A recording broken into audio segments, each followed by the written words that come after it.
They are getting on the field to do what? Win the game. That's it. They're there to win the game. They know why they're there.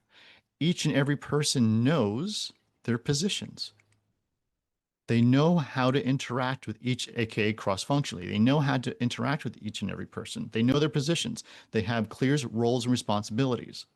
They know the plays, the processes, the procedures, how to get things done. Join my free business community. Meet and network with fast-growing experts in business. Link in the description.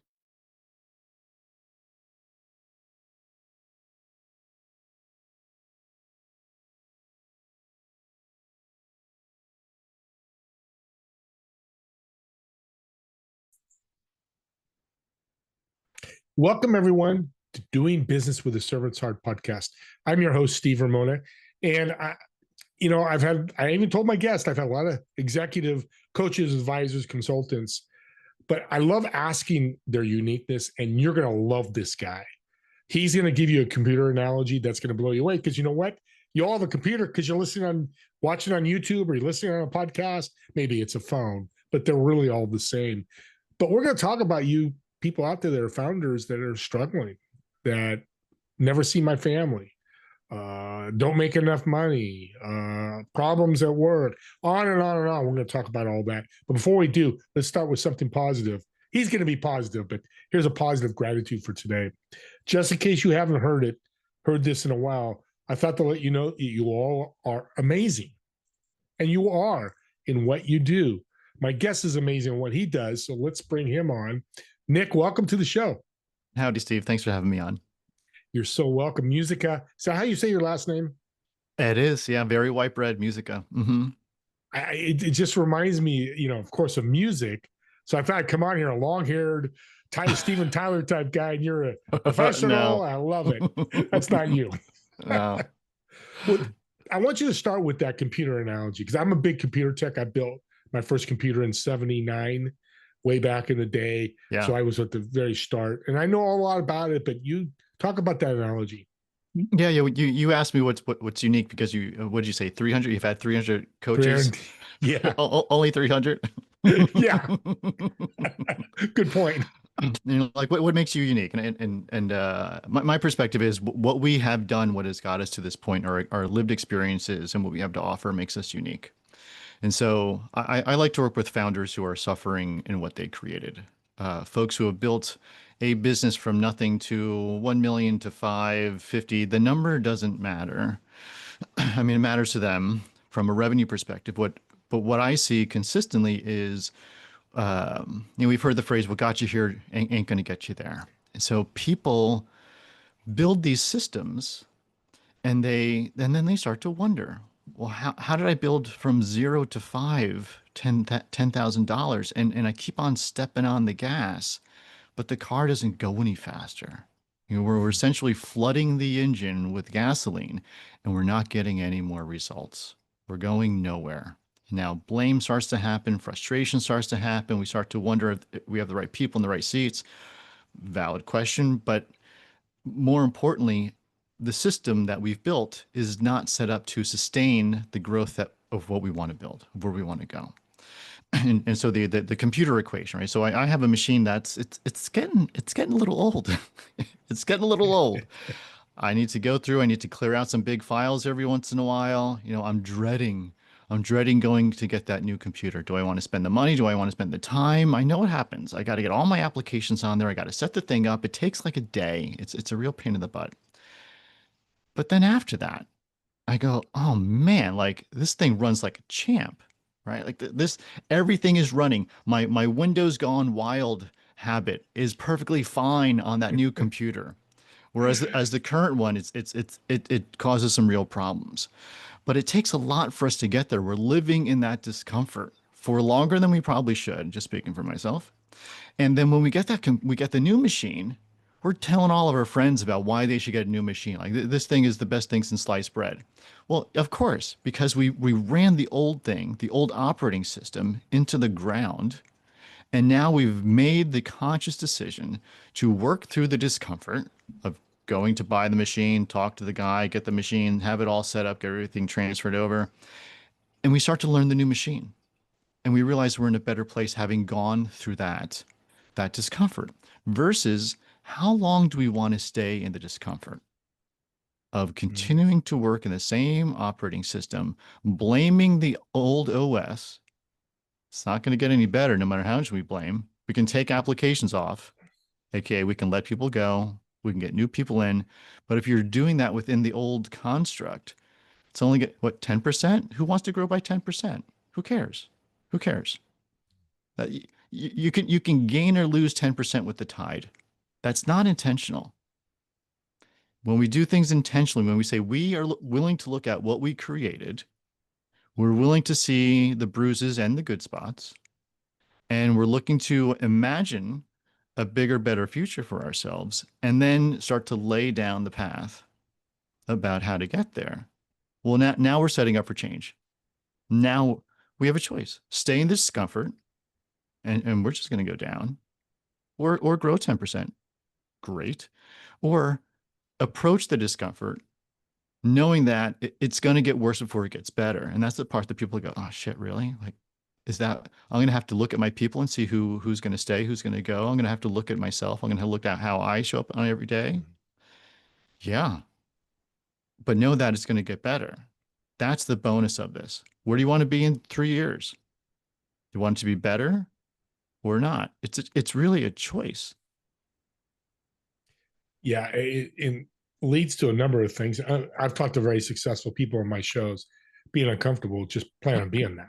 I mean, Yeah. you're an entrepreneur like I am. We're uncomfortable. How much and how little? That's where your system comes in to reduce those amount of uncomfortableness. But that leads to decision. And I work with entrepreneurs, starting out different than you, but like founders, to make decisions is so hard for them. And I tell them indecision is the worst thing you can do. What's your thoughts on Terrible. decisions? Yeah, make a decision. You're never going to have all the information you need to make a decision. So you're going to have to get comfortable with making the best decision with the information you have today. That's the best. Man, if you have all the information, let me know. I want to be part of that system. Chances are that does not exist. It doesn't Yeah. exist. So make the best decision you can with the information you have today. And our jobs as the leaders are to say, this is where we're going. And when people start going, but have you considered, I don't understand, this thing over here makes me feel wonky. Yes, I feel the same way. You're right. I feel the same way. I don't have all the information. Let people in. Let people in into the conversation. So when we need to pivot or when we need to adjust by a few degrees, whatever it is, big degrees, small degrees, 180 pivot, that we have already seeded the conversation around we'll need to do what we need to do to get where we need to go based on the information that comes and the feedback we get from the market.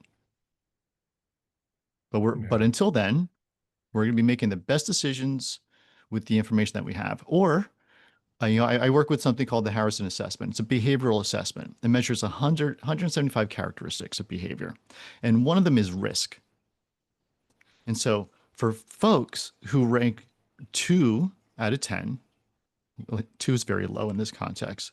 They avoid risk. What they do is they just keep on spinning in the analysis, keep on spinning. But I want to know a little bit more, Steve. And once I know a little bit more, then I'll be comfortable making a decision. You won't. You won't be comfortable because you rank low in risk. You're not willing to move forward. You have to risk something and then adjust along the way. Yeah, and paralysis by analysis, what comes to my head, we've heard that phrase many times. That's what you're saying. And even you make the wrong decision, you can pivot. You used a great word before, pivoting, right? You learn something. You don't Yeah. learn anything by standing still. Yeah. Well, leadership you mentioned a couple of times, which I love, and we'll talk about servant leadership. But I would assume, because I don't work with teams, I just work individuals, that a founder that's indecisive doesn't build a good culture with his team. Where a person like you go, Nick, gotta make it okay.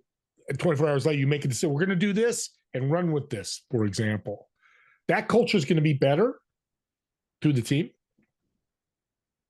I mean, ideally it will be. Yeah, right. Yeah. And Yeah. so here's what matters is we get together and we say, here's what we're going to do this year. Here's what we're going for this year. In 12 months, we're going to get 15 sales. We're going to do 500 leads. What we pick, we put something in a line in the sand, We say, we're going to do this thing.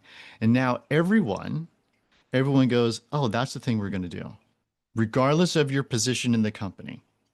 So you can have a team. Well, let me rephrase. You can have a bunch of people, or you can have a team. Yeah. And so the difference is sports are a wonderful analogy here. It's overused in business, also a wonderful analogy. When the team hits the field, what do we know about the baseball team, the football team? They are getting on the field to do what? Win the game. That's it. They're there to win the game. They know why they're there. Each and every person knows their positions. They know how to interact with each, aka cross-functionally. They know how to interact with each and every person. They know their positions. They have clear roles and responsibilities. They know the plays, the processes, the procedures, how to get things done. They know what a look from the quarterback means. They know by the look, right? If we want to build a cohesive environment like that, so we have a North Star we're working for. We all know what our contribution is. We all know at the end of the week when we say, here is what I did, here is what it did in terms of metrics and why it maps to that North Star. If not, then Steve, you're going off digging a hole in one direction, I'm digging a hole in another direction, and the water's going between the two holes, and we didn't do anything with it. Not a good journey. Not a good And journey. it's interesting. I use sports all the time when I mentor. I know not everybody's with sports, but there's a lot of bridge there. So this is Servant's Heart podcast, business. Servant leadership is what comes from a servant's heart. What is your definition of that? So when we're working in teams, we're there to support each other. We have a bigger goal than we could accomplish by ourselves. We may have actually an impossible goal. There's a Father Joe's Village down here. I volunteered with them a long time with a group of folks I worked with. I don't know exactly what their mission is, but I would imagine it's not help a couple people get a meal tonight, right? It's Sorry to probably, laugh. No, but it's not. probably not that. It's Yeah. probably eradicate homelessness so everyone has a home in San Diego. Maybe serve as a model for the country. Right. Will that ever be accomplished? No, our global systems are not set up that way. Our national systems are not set. We don't have that support. But that bigger goal that everyone can work towards, that that's aspirational. That's fantastic. Give me something that I need to shoot for. I need to strive for, something that is worth waking up in the morning for. Why are we doing what we do? Because there's a bunch of folks that have $1 million, that's not a lot of money anymore, multiple millions of dollars in the bank and are miserable. So why do we do what we do? And how do we keep each other healthy in the process? I had a client a while back who was in the health and wellness category. Well, how's it going with your health? Mm, Tough question. not so well. Well, why not? And if it's not going well at the C level, then what is being asked of each and every other person? Because they're going to get burned out and there's going to be frustration and then people leave. It's if we operate our companies like it's a sprint, I'm not saying don't use sprints as a methodology, but Yeah. as a sprint, then people will drop out. That in order to build something big, it takes time, it takes effort, it takes thoughtfulness, it takes organization. So in terms of servants, a servant's heart, what are we building and why are we building it? And how do we have that bigger vision? And how do we appropriately recruit folks, the right folks, to accomplish that vision? So interesting how many people tell maybe you too, Nick, that you ask them their purpose and they'll give you make more money, build a great widget. That's not a purpose, right? No, I mean, so we started our pre-conversation was, what makes you unique? And I said I like to work with founders who are suffering in what they build because I was one of them. I did it. I was the day, nights, and weekends guy, and I still jump into that. We all have bad habits, but to work with folks who have the resources. I always wanted to be a solopreneur in that respect, and that's great and also not great in some respects, right? Yes. Yeah, like who's going to answer the emails? This guy, right? Like it falls on one person, right? So to work with folks who have a team, who want to build out the team, who want to accomplish something big, that was the exciting part of being a W-2 for me. That was cool, having the team and working cross-functionally. That was great. I never wanted that for myself. I enjoyed the solopreneurship until I discovered I'm working I'm working too much, gaining too little. It's not how I want to do it. It's just it really comes down to I don't want to do it this way. I want to do it with other people. I want to do it in a more meaningful way. And then those folks start to magically pop up. And Manifestation. And, man, you know, yeah, it's, I hear people talk about I'm grinding at work. That's not purpose. If you have to grind, I mean, there's going to be work involved, like you said, weekends. But if you're waking up on a Saturday, meeting your founder and working with them, because that's the only time you can meet with them, that's your purpose. Not like, oh my God, Nick's got to get up at 8 o'clock Saturday morning and meet with a founder to work. That to me is grind, right? It just sounds like grind or feels like it to me. well, I mean, I love the word feels. I mean, we sort of separate ourselves from our bodies these days. We don't give our Mm, bodies the attention that they deserve. We're willing to sacrifice our bodies. I was a gentleman that I spoke to last week. You know, it's funny. He's part of this CEO group. And I said, "Tell me about it." And he goes, "You know, there's this one guy in the group who's like, you know, looking for $100 million. That's his goal, $100 million." And I start to ask him a couple questions. Says the gentleman I'm talking to. And he says, "You know, I think I can get there." Well, what's preventing you? Well, I had two triple bypass. My wife is mad at me. Like he starts to lay out the reality of the situation. And the gentleman I'm talking to goes, well, maybe $5 or $10 million isn't so bad. Yeah, amen. maybe it's not. Yeah, and that's funny how the funny is the wrong word, but interesting because people forget family spills over, your personal life spills over. I mean, two double bypasses, that's going to affect his work as a CEO or founder, Totally. right? Totally. Yeah. So It's so the work-life balance, man, that is such a tricky thing. I don't know if it exists. I don't know. But here's what I do know is that when you start to grind, you know, there's productive work and then there's grinding. And when we hit the grind, this is part of the coaching is, well, what do you just suffer through it? Do you just come to a screeching halt? Or when you find yourself dipping below that productivity line, do you loop up back into play? Do you loop back up into enjoying your time and stepping away and wondering about what could be built and having fun with your wife and going for a walk with the dog until that becomes screwing around? And when that becomes screwing around, now we're back into production, right? That's the balance. The balance is shifting the weight back and forth. It's the right time for this, and when too much of that, hit the doggy door. Go over here and recover. self awareness. Self-awareness. Are you, I love the drill. Are you just playing and screwing around? Yeah, I'm walking the dog for 5 hours. Oh, wait a minute. You know, That's right. that's more play than just release. So, audience, I'm going to do this guy, Nick, you're incredible. I've interviewed over 300. I love your basis. So he has an assessment he's going to talk about in a minute, but I'm going to do something for you, audience. I'm going to give you a gift. So the first 5 people that you take his assessment, and you have to reach out to him and tell him you take it, he'll verify everything for me. I'm going to send you a book that I've did and made me $1 million. And you got to take the assessment. And in this world, Nick, sometimes we have to give rewards.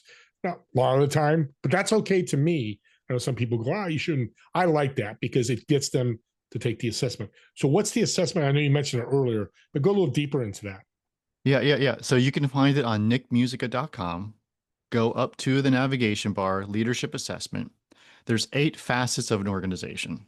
So the assessment is designed to give leaders, folks who the founders of companies, insight into their current operating system. How are we doing? Are we positioned for growth or are we not? What are some of the ugly spots? It helps to facilitate the conversation with folks. And keep in mind, this was used with AI. A colleague of mine showed me what he was building. I thought, oh shit, I want one of those. Like it looks pretty great. And I kept on banging on his, and I'm like, where are the soft spots? And I couldn't find any. So I asked, can you work with me on one? I want one. And so I banged on it. I had some other folks bang on it. And the feedback that comes back is it's pretty good. And also it's AI, right? So grain of salt is my personal perspective on it. But so far, so good. And so what I'm looking for is folks to go through that assessment, see if it gives you reasonable feedback. So far, so good, which can then facilitate a conversation. We can start to dig into the details, dig into the data behind the data. Well, why is that happening? How does that show up? What would you like to have done with that? What would that look like when it's working? And start to understand what a organization that's in growth mode can actually look like to actually facilitate that growth. I'm going to tell you right now, you took your head and put it into AI. To me, I'm all for that. I do that all the time. It's when we copy, paste, I don't want to use steal, but I'm going to use it, information and put it out there, and we just change the pig. And what's that phrase? Put different lipstick on a pig and you put it. That's when AI crosses a line. What you did is Nick's perspective on that. And Steve's might be different, a different form. And I love that you did that. And honestly, I'm even going to take it. I don't have a team, but I'm now curious because I think AI, this is the power of AI. We're getting to the end here. I'm going to ask you a very unique question. Yeah. In the next 2 to 3 years, business is now changing fast because of AI tech, everything, the world just, where do you see business what's business going to be like in 2 to 3 years?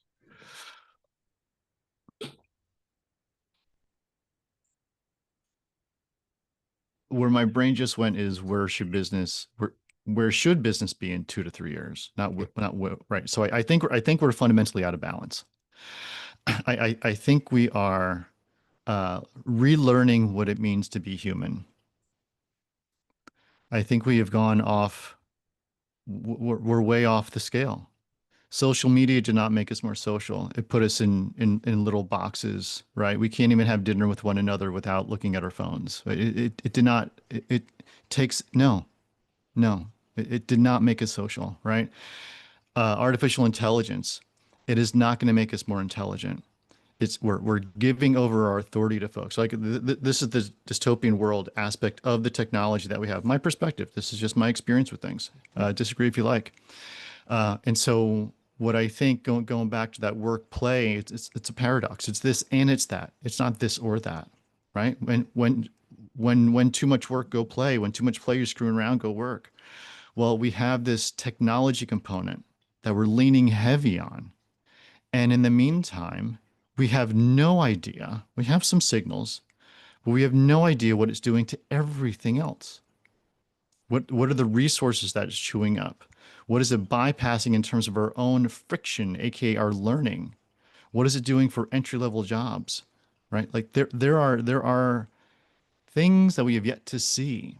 So that technology is one of those factors. The other factor is the humanness of it. And we can't lose the humanness of it all. So what I would like to see, where I think we should be, is a better incorporation of how we have technology and human interplay happening versus firing all the humans and looking at the top line revenue as the ultimate metric of success that ultimately doesn't breed what we wanted it to. So I think we need both of those things. And that is the real trick. That is hard. So how do we do that in a sustainable fashion with a group of people who are willing to work for the same thing? It's hard. And that is the conversation. How do we do that? Well, you start by trying. Start by organizing it. Taking action, taking action. That's Like it. you said earlier about decisions, take that and just fly with it and see what happens. And it's interesting. I'm so with you on social media. I watched the podcast. The host was on his phone. I don't know if he's on social media, but the guy was talking and he was pushing something. I'm like, what the hell is this world? Sorry, coming to. It's like I want to focus on Nick because I want to learn from Nick. I want to be a great show, humanizing the podcast experience. So I appreciate you saying that, because I always count tables and see how many people are on phones. I kind of do my wife goes crazy. It's like, wow, look at 10 tables, 9 are on their phone. But we digress. Let's end with a fun question. We're a little serious in this, but you gave us a lot of great information. So I'm going to come to San Diego where you live. You're going to pick your favorite restaurant. I'm going to reserve a table. Me and you're going to eat. But I want you to invite 3 people who've been influential in your life, whether dead or alive, doesn't matter. Huh. But for me, I'm a foodie. Shouldn't eat it, and I'm eating less, but this occasion I can eat whatever I want. I want you to pick the food that we're going to eat for the table. Oh yeah. We're only having one meal. Yeah, we have to do courses, but sounds like you're Italian. But we'll leave. All right. Well, you know what? It was either Italian or Mexican. We just had pizza, so I'm gonna go with Mexican. There's a beautiful taco place in La Jolla, Puesto it's called. So good. Ooh, yeah. Sounds wonderful. So who are we sitting with? I'm bringing my wife. I'm bringing my professor from undergrad, Professor Morano, journalism professor. You know, when you think about education and you think about what that looks like, at least for me, yes, the people you went to school with, but there's a handful of faculty that shaped what that experience was. There's a handful of people who helped you out and called you on your shit and helped you out at the same time. He was that for me. He still is that for me. Nice. What do we have? 3 people? Is One that more. it? One more, huh? Can we invite animals? Yes, it's wide open for you. We have my wife and I had a little cat that passed about 2 months ago. He'd be more than welcome to sit at the table. He would welcome himself at the table. I just had an interview with a horse trainer, one of the top in the world. He invited his favorite horse. So Yeah. yes, you can bring animals. It's your table. Don't know what the restaurant will do, but we'll figure that out. We named him after Chuck Norris. His name. We called him Chucky. he's my guy then. Or sounds like a boy dog. I love Chuck Norris, or loved. I know he's R.I.P. My friend Nick. Thank you for taking the time and just being incredible. I've said it multiple times, but you are unique. And I like that, perspective somebody's going to latch on to. Audience, don't forget, take the assessment. You have to take it and reach out to Nick. He's going to give you contact information, and I'm going to send you a free book. Again, I made $1 million on it that you will as well. Go ahead, Nick. How can we connect with you? Yeah, nickmusica.com is the website. Look for that leadership assessment there. If you're more of a LinkedIn type of person, go to LinkedIn. You can find me on there. Send me a request to connect. Send me a message. Choice is yours. Beautiful, simple, servant's heart. He's giving stuff away for free. A servant's heart. He fits this show to a T. Audience, take this and give as a gift. You know a founder struggling? You know somebody saying, I hate working weekends? Send this link to him, because podcasts are truly gifts. I guarantee you somebody will be impacted by what Nick said today. And then subscribe and you get more and more of these great shows. So with that being said, me and Nick want to thank all of you for watching or listening to this podcast. And we'll see you all in the next episode of Doing Business with a Servant's Heart. Have a great day, everyone.